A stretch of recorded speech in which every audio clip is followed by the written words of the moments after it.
يلنجي الخس من أطيب المقبلات اللي ممكن تحطوها على سفرة رمضان قريبا إن شاء الله. يعطيكم العافية. بصراحة نزلت السوق وتفاجأت إنه موسم الخس المرة هاي ما شاء الله. شوفوا الورق ما أعرضه بيلمع بياخد العقل.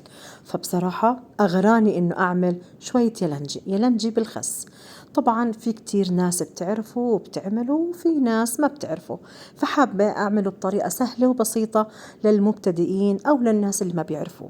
أنا جبت هالخسة، هي خسة كبيرة، واللي بيحب يعملها كمية كبيرة بيقدر يجيب خستين 3 4 زي ما بدكم.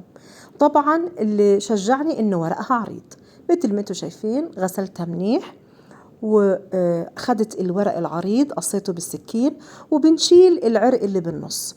بنجيب مي مغلية وحطينا شوية ملح بقلب المي ونقعنا ورق الخس. هو ما بياخد دقيقتين 3 بالضبط، يعني مش محتاج حتى انه ينسلق، هو بس ندير عليه مي مغلية ونتركه شوي شي 3 4 دقايق بنلاقيه طري على طول.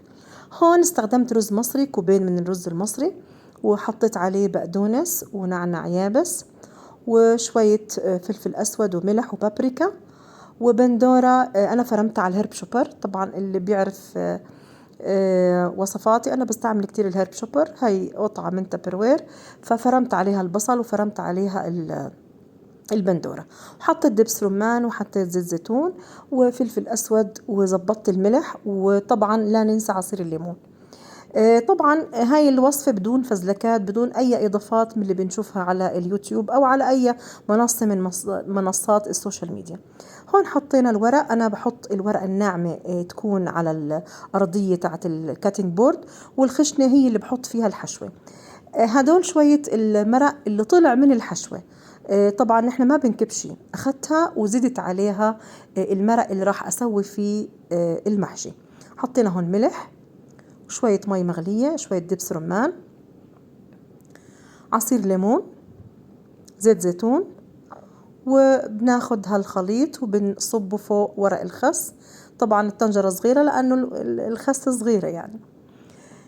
طبعا صراحة أنا تبقى معي تقريبا نص كاسة من الرز، حطيت عليها مي مغلية وبتركهم يتطبخوا براحتهم.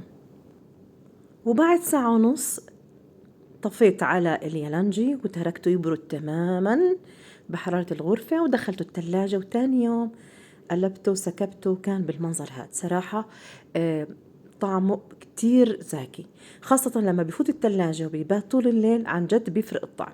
وهدول كمان شوية الرزات والحشو اللي ضلوا نحن ما بنكب شي. الخسة الكبيرة بتاخد كاسة ونص رز، وأنا عملت خسة صغيرة. حابة تجربوها؟ ولو عجبتكم حطوا لي بالتعليقات. سلام.